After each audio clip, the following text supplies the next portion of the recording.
De video staat er natuurlijk op wat betreft de financiën. En omdat het veel bekeken is en ook dat ik daardoor ook een vraag heb gekregen van een abonnee. En die vroeg mij of ik daar nog meer video's over wil plaatsen. En wat betreft alle kaarten en een thema. Nou, dat ga ik doen. En we gaan het dit keer hebben over het werk. Nou, je ziet al 2 kaarten liggen. Dat is het werk. Dat zijn de werkkaarten.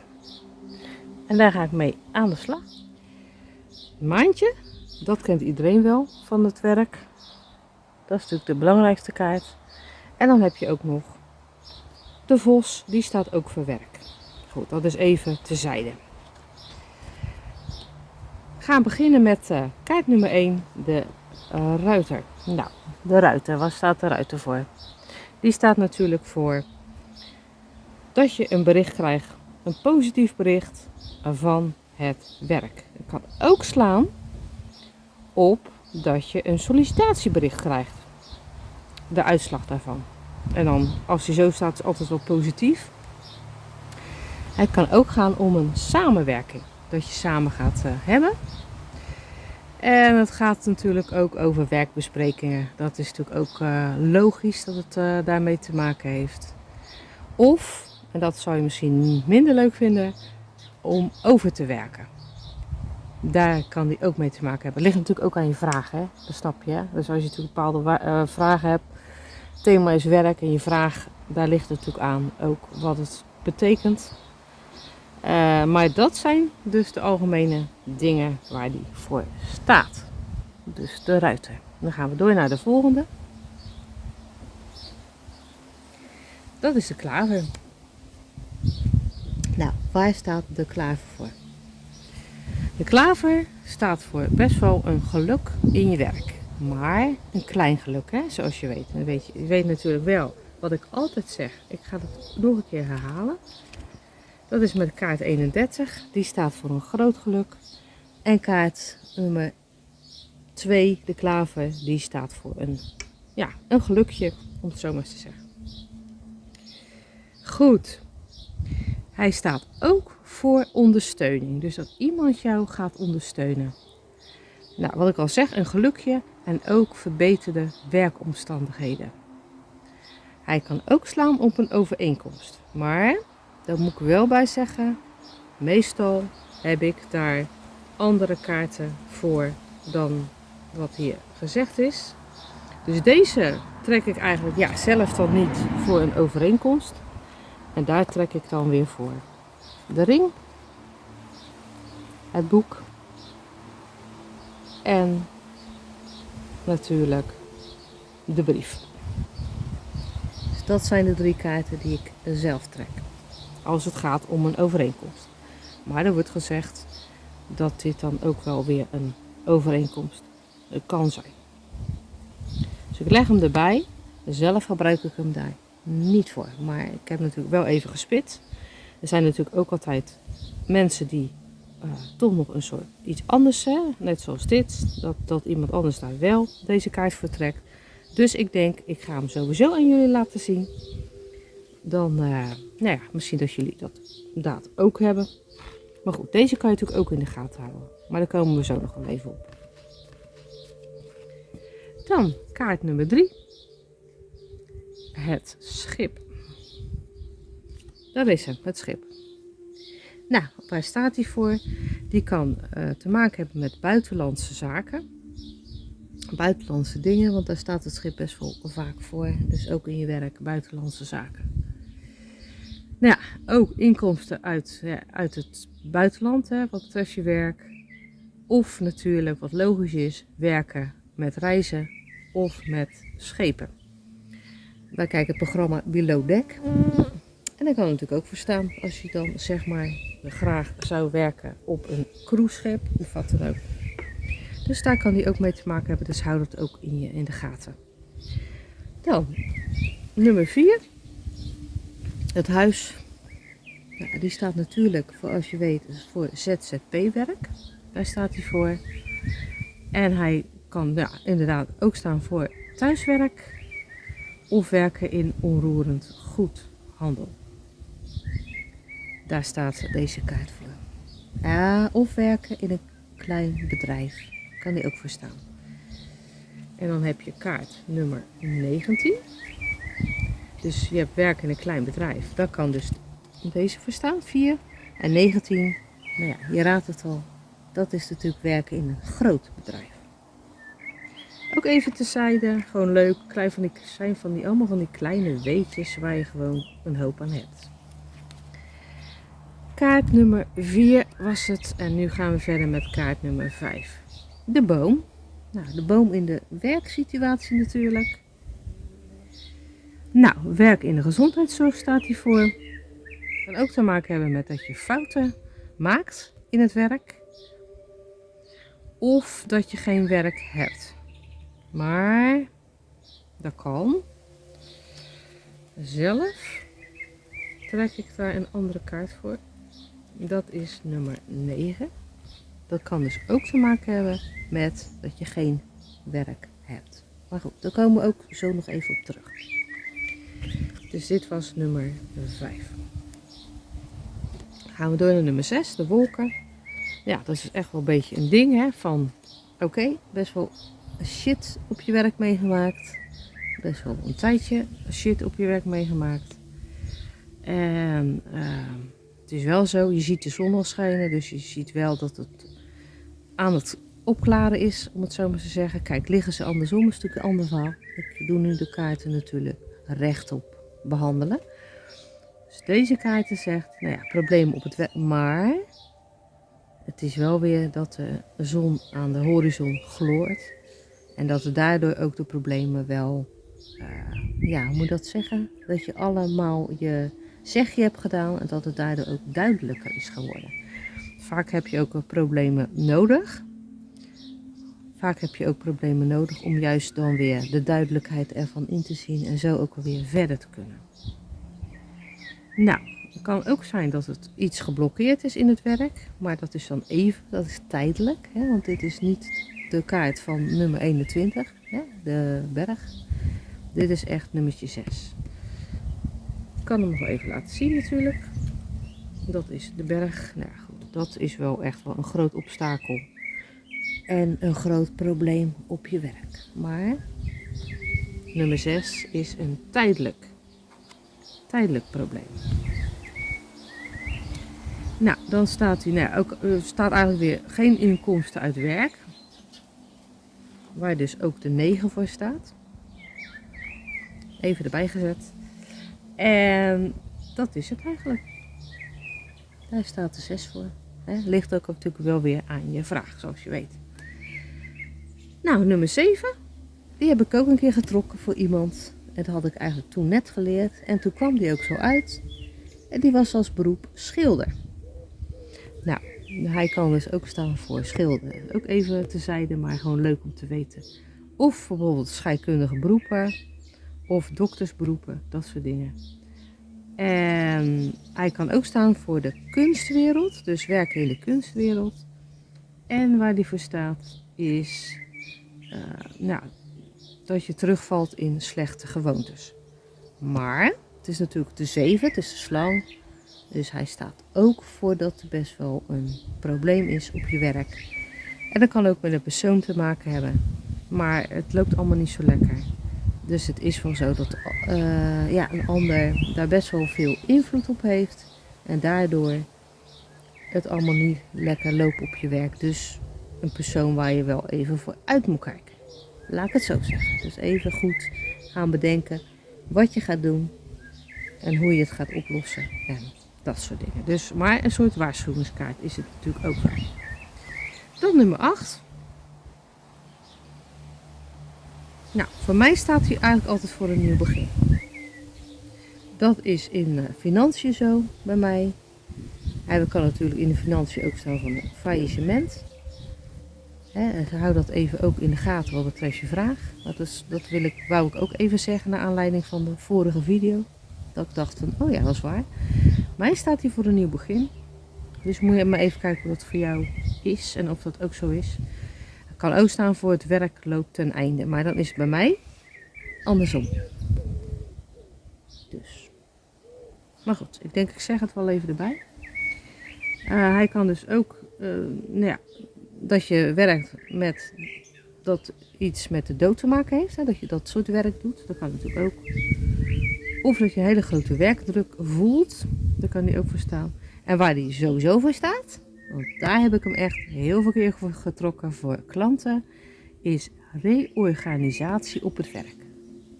Dus onthoud dat. Want dat is echt dat hij daarvoor staat. Ook weer ligt natuurlijk ook weer aan je vraag. Maar goed, dan weet je dat. Hij kan ook te maken hebben, dat is natuurlijk een ander ding, maar voor machtsmisbruik op het werk. Of macht. Maar meer de kant op van de machtsmisbruik, inderdaad. Goed, nou, nummer 9, die had ik net al laten zien. Dat is de ruiker. Die zegt dus inderdaad tijdelijk minder aanbod wat betreft werk. En dan ligt hij gewoon zo. Of, ja, hij kan ook staan voor dat er helemaal geen werk is. Of dat hij zegt, dit staat voor vrijwilligerswerk. En daar staat hij ook voor en daar trek ik hem ook voor. Hij kan zeggen professionele hulp, maar nee, zelf zeg ik nee. Ik heb daar andere kaarten voor. En ik zou zeggen, ja, professionele hulp, denk ik meer aan de lelie, dat nummer 30, voor de professionele hulp. Nou, dat is dus waar die voor staat. Dan gaan we verder met de 6. Op, ja, zegt dat eigenlijk ook weer geen inkomsten in werk. Of dat je geen werkervaring hebt. Kan ook zijn dat het werk in gevaar is, dat kan ook. En waar die ook voor staat is dat je eigenlijk een stage loopt. Of dat je een leerling bent op je werk, daar staat hij ook voor. Hij kan zelf staan voor een gevaarlijk beroep. Of voor dat je werk ineens patsboom wegvalt. Terwijl je het niet in de gaten hebt. Maar dat is natuurlijk logisch, want daar staat hij sowieso altijd voor. Dan gaan we verder met de roede. Nummer 11. Die staat ook voor, als je het hebt over werken, dus beroepen, staat deze ook voor sport. Sporten, de sportleraar, dat soort dingen. Nou, hard werken. Hard voor weinig, zeggen ze in Rotterdam. Ruzie op het werk, daar staat natuurlijk ook voor. En dat is het eigenlijk. Kort en bondig. De vogels. Nou, overleg. Er kan ook zijn gewoon een maandelijks overleg wat je hebt met elkaar. Er kan ook staan voor kortstondige moeilijkheden op het werk. Dus kortstondig dan. Nou, deze. De Expanded Lulleman. Als je die hebt of nog niet hebt en denkt, ja, die ga ik ook aanschaffen. Dat kan natuurlijk ook. Maar deze staat voor diepe gesprekken op het werk. Kan ook staan voor dat je zeg maar je problemen vertelt aan de ander. En dat je collega of je werkgever daar heel aandachtig naar luistert. En dat jullie daar samen voor een oplossing komen. In ieder geval wordt echt wel de diepte ingegaan. Kan ook staan voor een sollicitatiegesprek. Want dat is ook wel een... deze vogels zijn toch wel wat serieuzer dan deze. Dat is vaak een beetje bla bla bla. Deze zijn wel wat meer gespecialiseerd wat betreft om dieper te gaan. 13. Het kindje. Nou, waar staat het kindje voor wat betreft werk? Ja, het kan natuurlijk ook weer te maken hebben met werken met kinderen. Het kan ook zijn werken met bejaarden of met dementie. Daar kan die ook voor staan natuurlijk. In het onderwijs werken natuurlijk, jeugdzorg, dat soort dingen. En ook dat je eigenlijk groeit. Dus je groeit in je werk. En daar staat hij natuurlijk ook voor, want daar trek ik hem heel erg vaak voor. Dan nummertje 14. Die had ik eigenlijk al gelegd. Nou, nummer 14 staat sowieso voor werk. Dus als je een werkvraag hebt, je krijgt deze, staat die sowieso voor werk. Nou, de vos is natuurlijk altijd een beetje, ook wel een onbetrouwbare kaart vaak. Met werkleggingen vaak niet, heel vaak gewoon op werk. Dus ga daar niet mee in de fout. Kan wel zijn. Ja, dat is wel heel belangrijk. Dat je toch in je achterhoofd houdt van, nou ja, het kan eventueel staan voor iemand die niet zuiver is, maar met werkleggingen staat hij meestal daar niet voor en slaat het meestal gewoon op werk. En zeker met algemene leggingen. Als je natuurlijk eigenlijk niet echt een vraag hebt of echt een thema hebt. Ja goed, komt deze eruit. Dus dan kan het echt staan op werk. Dus onthoud dat wel, dat is belangrijk. Nou, dan gaan we door naar nummer 15, de beer. Die kan staan voor een collega. Of voor iemand die zeg maar een chefin of een chef. Dat is het eigenlijk die iets boven of erboven zeg maar. Dus niet zomaar een collega, maar wel ja, zeg maar die chefin. Waar staat hij voor? Nou, de beer die staat dus de rechterkant dat hij voor afgunst staat en voor onvrede. En dat je ook wel irriteert op je werk. En dat het werk gewoon niet zo lekker loopt met hoe iedereen met elkaar omgaat en wat betreft de interacties. Dus dat is de beer. Dan hebben we nummer 16. En dat is de ster. Nou, dat is bij mij altijd te maken met internetwerk. Hij staat ook voor dat je echt wel succes hebt. En dat er ook wel iets nieuws op je pad komt met een mooi doel wat je hebt. Kan ook slaan op roem. Nou, dan hebben we nummer 17. Dat is de ooievaar. Ja, veranderingen in het werk. Dat is wel heel belangrijk. Het kan ook zijn dat je even niet meer zo stabiel voelt. Maar dat zijn de veranderingen in het werk. Daar gaat hij eigenlijk als meeste om. Kan ook slaan op een uitzendbureau of op een flexibele baan, zeg maar. 0 uren contract, oproepkracht, dat soort dingen. Ik weet niet of dat meer mag, 0 uren contract. Volgens mij niet. Maar goed, dat even weer te zijn. Dat was de ooievaar. Dan hebben we de hond, nummer 18. Die staat voor dat een werknemer heel betrouwbaar is. Het kan ook gaan om een werkgever of wat dan ook. Over wie je de vraag hebt natuurlijk. Vriendschap op het werk, zeker niet uitgesloten. Of dat je natuurlijk met dieren werkt, als je weer met beroepen in de weer gaat. Blijf staan. Dan gaan we verder met nummertje 19. Ja, wat ik eigenlijk al zei, een groot bedrijf, daar kan hij voor staan. Of hij staat voor carrière maken, ambitie, daar staat hij natuurlijk voor, hogere functie. Ja, je ziet het, best wel krachtige kaart. Groot gebouw. Dat zijn dingen dat je echt goed in je achterhoofd moet nemen. Dat hij daarvoor staat. De tuin. Nou, die heb ik aan het begin van toen ik de kaart begon te leggen. Ook alweer 5-6 jaar geleden. Toen dacht ik, wat is dat nou die tuin? Ik snap het niet. Nou, de tuin die staat voor klanten. Daar staat hij voor. Dus in een werklegging, een werkthema. Dat betekent het klanten. Netwerken staat hij natuurlijk ook voor. Samenwerken. Verenigingsleven. Publiek. Optreden. Nou, daar staat hij allemaal voor. Dus dit is echt voor klanten en voor netwerken. Dat is dus de belangrijkste functie van deze kaart wat betreft werkreading. Nummertje 21, de berg, wat ik eigenlijk net al zei. Moeilijk. Best wel grote problemen op het werk. Het is niet zomaar om dat je denkt, oké, nee. Ik zie hier een C en een M, dat zie ik nou pas. Gira Machetti. Zie ik hier in de kaart. Nou, concurrentie, tegenslag. Ook je zorgen maken op het werk en niet voor niks, want het is gewoon een heftige kaart.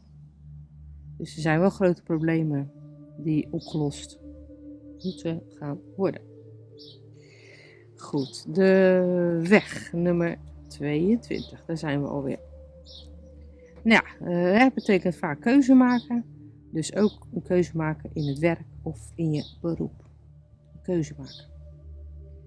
En wegwerkzaamheden staat natuurlijk voor als je, daar kan hij ook voor staan, buiten werken, transport. Hij staat ook echt voor transport.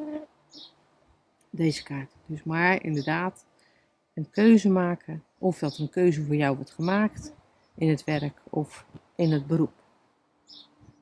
Nummertje 23, de muizen. Nou, daar is hij bij mij. Staat hij voor diefstal. En dat heb ik al een aantal keer zo getrokken voor klanten. En dat klopte. Hij staat er ook voor dat je je werk mist. Maar dan, meestal leg ik hem dan zo, andersom. Dus dat moet je ook maar even kijken hoe dat voor jou is. Het kan ook staan om werk waarmee dat je de tekort aanvult. Of iemand die een pandjesbaas is. Nou ja, dan zou ik zeggen eerder de pandjesbaas. Ja, ik zou het dan eerder combineren ook met deze. Dus dit, een pandjesbaas, dat kan wel. Maar dan eerder zo. Want het huis gaat voor natuurlijk. Het gaat om het huis, dat is het onderwerp. En dit is dan de muizen, dus een pandjesbaas. Dat zou wel kunnen. Of een man, dat de man hier ligt. Kan ook. Of dat die hier ligt. En de man hier, dat kan ook. Dus dan ligt het zo. En dan, wat doet die man? Ja, dat is een pandjesbaas. Dat zou kunnen. Dus dan ligt het allemaal zo. Nummertje 24. Dat is natuurlijk een hele mooie kaart. En ook in het werk. Nou, dat je werk doet waar je hart echt ligt, dat zeg ik vaker. Dat is ook zo. Ja, dat is het eigenlijk. Zoals ik hem trek. Hier ligt echt je hart. Of er zijn mensen die echt goed zijn voor jou op het werk. Dus deze kaart kan je echt wel beschouwen als een hele mooie kaart in het werk. Dan nummertje 25. Daar had ik het eigenlijk net al over. Je kan dus slaan op een contract. Dat sowieso. En een zakenrelatie. Daar kan natuurlijk ook op slaan. Hij slaat op een partnerschap, een fusie, relatiebemiddelingsbureau. Maar dat is dan weer wat voor beroep kan het te maken hebben. Maar het kan ook echt slaan op dat je een contract krijgt met een nieuwe werkgever. En dan hebben we natuurlijk het boek. Die ook staat voor, en daarom hou ik hem even zo. Dus dit staat ook voor een contract. Wat ik net al zei. En hetzelfde voor kaart 27. Hè. Dat kan ook echt slaan op voor een nieuw contract. Dat je in ieder geval dat weet. Nou, gaan we door met kaart 26. Dat is, of dat betekent, nou ja, goed, een contract. Kan ook slaan op een onderzoek of een psyche. Waar die ook op slaat is voor nieuwe projecten in je werk. Dus nieuwe projecten in je werk. Of dat je dus een opleiding gaat doen die betaald wordt via je werk. Of dat je dus zelf een opleiding gaat doen in het werk of wat dan ook. Nou, daar staat deze kaart ook voor. Dus in ieder geval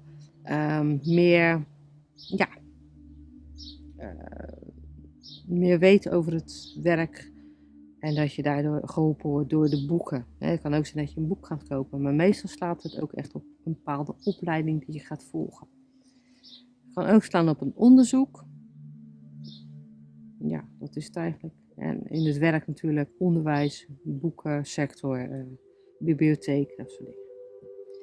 Nou, kaart 27.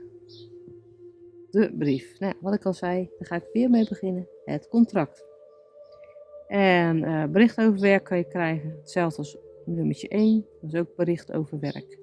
Als je zeg maar de ruiter trekt. En dat is nummertje 27 ook. Bericht. En beslissingen over werk. Maar vooral het contract. Er kan ook opslaan dat er een besluit wordt genomen.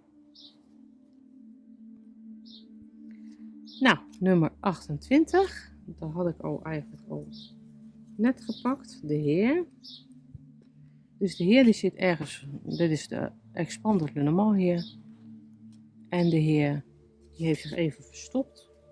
Die denkt, ik wil even mezelf verstoppen. Ik zoek hem er wel natuurlijk even bij. Ik had hier natuurlijk ook de mail Le Normand neer kunnen leggen. Dat snap je natuurlijk wel. Het is allemaal hetzelfde. Wat voor soort Le Normand ook. Ik heb nu toevallig de Gilles de Treasury neergelegd.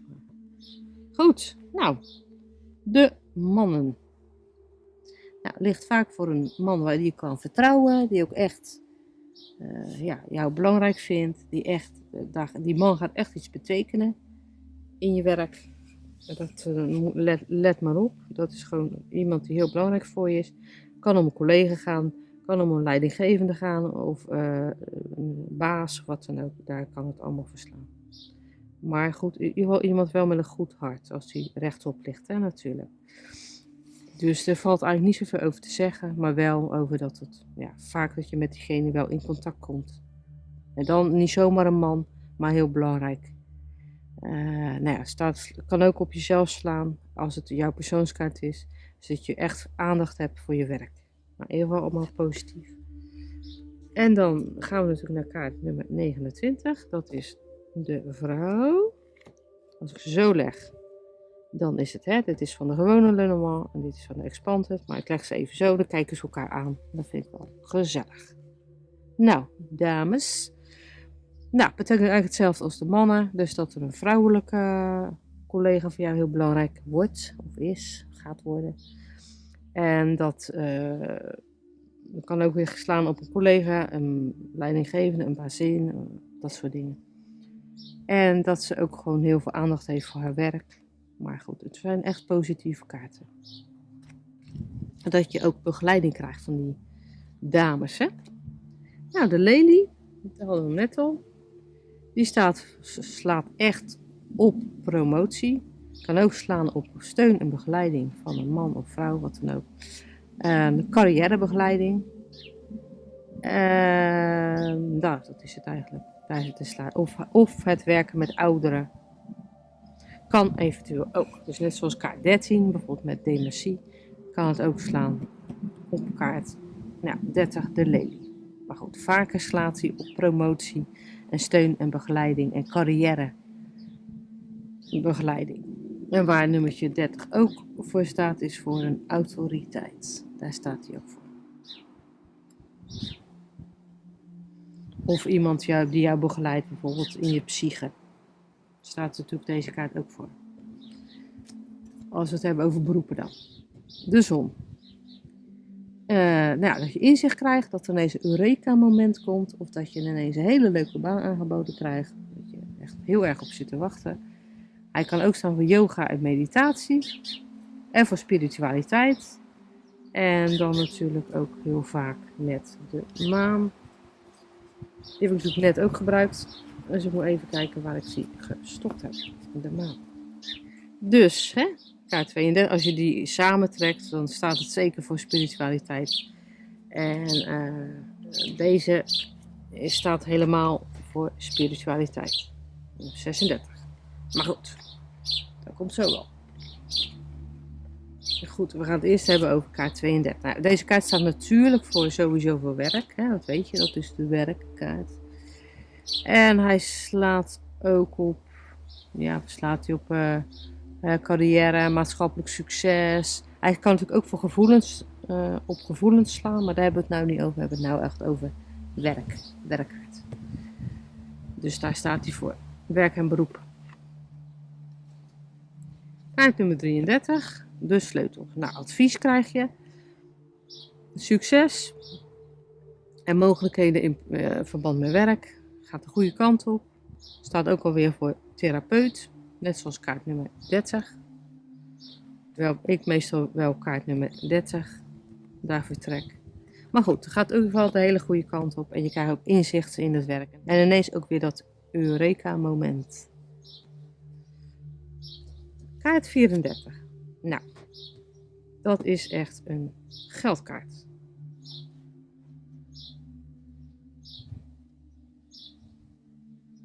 Ik kom daar zo nog even op terug, op alle geldkaarten. Dat heb ik nog niet echt goed aangestipt.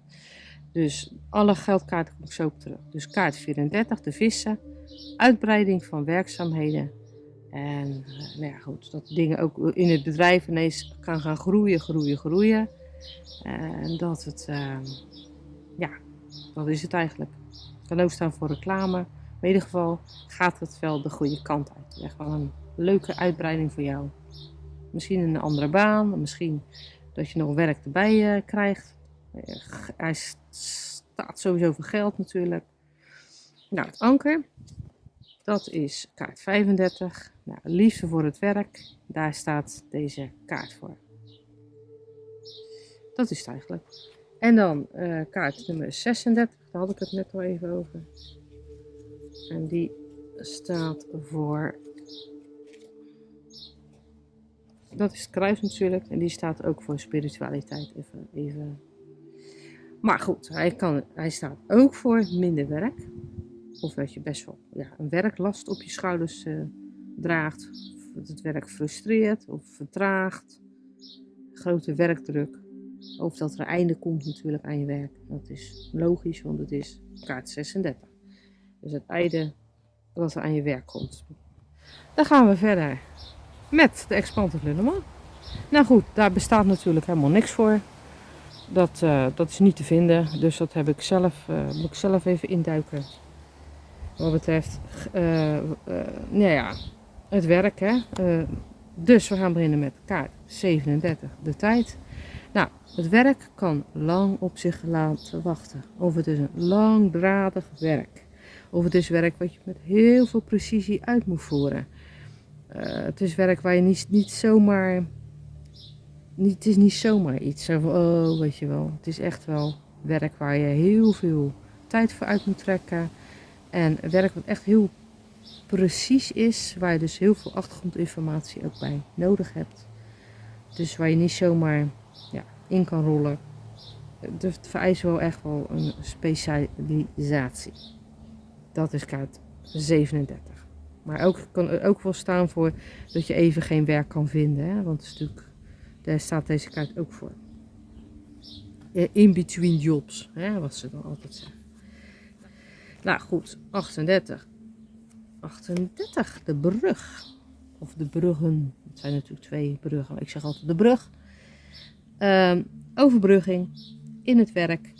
Kan staan voor nieuw werk. Het kan staan voor dat je in de reorganisatie zat wat betreft je werk. Maar dat er nu weer een andere baan voor je aankomt. In het verlengde van wat je deed. Er komt in ieder geval een overbrugging aan. Dat je bijvoorbeeld geen werk hebt. En dat je denkt, ja, deze kaart, er komt de overbrugging aan. Dus er komt werk weer voor je aan.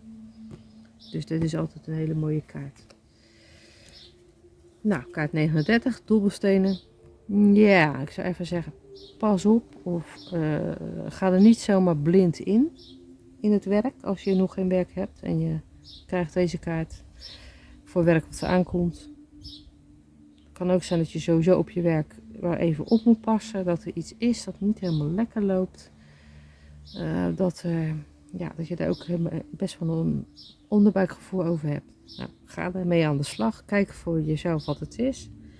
Kan ook slaan op gevaarlijk werk, zeg maar, wat betreft beroepen. Maar dit is ook wel een kaart waar je rekening mee moet houden, om het zo maar te zeggen, wat betreft als je een werkreading doet. Het kan dus ook staan voor gokken, dat soort dingen natuurlijk, ook logisch. Of dat je werkt in een casino. Maar goed, het is wel zaak om even na te denken, oké, wat is er aan de hand? Nou, kaart 40. Nou, dan is het vaak wel zo dat het werk wel wat dubbel is. Dat je er een beetje een dubbel gevoel bij krijgt met het werk. Dat je ook echt denkt, ja, wil ik het wel? Wil ik het niet? Ik weet het niet. Ik weet niet wat ik moet doen. Aan de ene kant vind ik het heel erg leuk om te doen. Aan de andere kant staat het me ook op een of andere manier tegen. Het lijkt wel alsof ik er zo uit mijn jasje groei. Waar deze ook voor kan staan is bijvoorbeeld een collega die geniepig is. Maar dan anders dan met de slang of met de vos. Je merkt het wel, maar eigenlijk is die collega heel aardig. Of je bazin heel aardig, of je leidinggevende heel aardig. Maar zo komt, of hij of zij komt heel aardig over. Maar het klopt gewoon niet. Dus hou dat ook in je achterhoofd, wat betreft dat het kan. Hij kan natuurlijk ook best wel staan voor creativiteit, hè? Want moet je kijken hoe mooi dit getekend is ook. Dus, in je achterhoofd, het ligt ook aan je vraag. Maar dat je ook weet dat er daar weer voor creativiteit kan staan, is natuurlijk weer heel wat anders. Hè? Dus dat ligt echt weer aan je vraagstelling. Maar goed, dat is ongeveer wat het betekent. Kan ook betekenen, dat krijg ik ineens in mijn hoofd, dat je het licht gaat zien. Het licht gaat zien in je werk. Het licht gaat zien in dingen die je eerder niet begreep. Dat je gewoon wat meer inzicht krijgt in het werk wat je doet. Oké, dat is even een extra dingetje erbij. Nou, dus weet je, de wensput, zo zeg ik altijd, hij heet gewoon de put. Ik zeg altijd wensput, dat vind ik gewoon leuk. Je kan krijgen wat je wil, alleen je moet er heel hard voor werken en heel hard voor gaan. Maar in principe is het wel een mooie kaart. Het kan ook staan voor dat de dingen niet helemaal zijn uitgesproken. Dus dat er nog in die put nog wat zit wat jij nog niet weet. Wat betreft je werk, dus dat even uitgesproken moet worden. Of dat je daar even in moet gaan duiken. Nou, kompas. Je bent even de draad, de weg kwijt, om het zo maar eens te zeggen. Oh, het heeft je werk. Er moeten wel dingen opgehelderd worden. Je weet even niet wat je moet doen. Het kan ook zijn dat je denkt, hé, ik wil eigenlijk ander werk doen. Ik zit niet meer in mijn hoe moet ik dat zeggen? Ik ben aan het groeien, moet ik zo zeggen. En het werk bevalt me niet meer, maar ik weet even niet wat voor werk ik dan moet gaan doen. Dus je zit dus een soort van niemandsland. Dat is eigenlijk wat de kaart ook kan zeggen. Dan hebben we kaart nummer 43. Dat is het doolhof. Nou, die staat ook voor dat je het even in het verlengde van kaart 42, van ander werk. Nou, daar staat deze ook voor.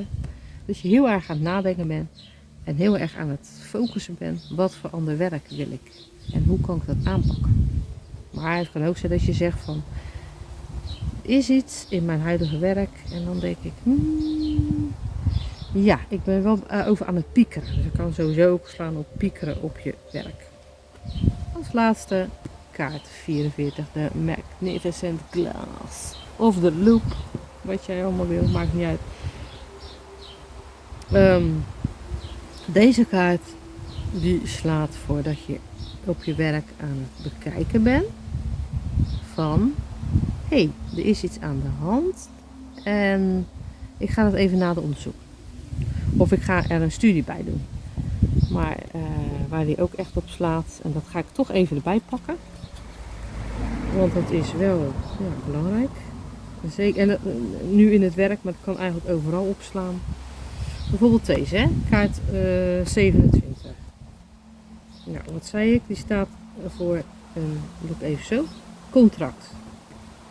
Nou, en als je nou 44 bij staat, dan is het van dat je echt extra moet opletten op het contract en op de kleine lettertjes. Daar wil ik heen.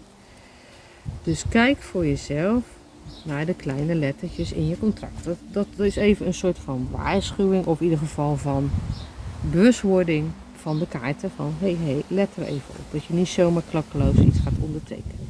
Nou, hetzelfde als deze. Kan ook staan voor een contract. Dus let op de kleine lettertjes. Ik heb het al uitgebreid bij kaart 44. Als ik hem apart heb. Elke kaart heb ik apart een hele lange video over gemaakt. Daar komt het uitgebreid naar voren, wat ik nou vertel. Maar ik vertel het nu even nog als reminder. En dat hebben we natuurlijk ook met het boek, ook een contract. Dus lees de kleine lettertjes. Dat is dus alle kaarten apart wat we in het kort over wat betreft een werk, een reading. En dit is dus de hoofdkaart wat betreft werk. Nou, dit is ook echt een werkkaart die werk aangeeft. Dus dat je dat in ieder geval weet. Nou, leuk om dat weer te doen. En jullie zullen echt wel een hoop aan hebben. Want het is wel heel belangrijk om dat ook allemaal wel te weten. Ik dank jullie wel voor het kijken. En graag tot de volgende video.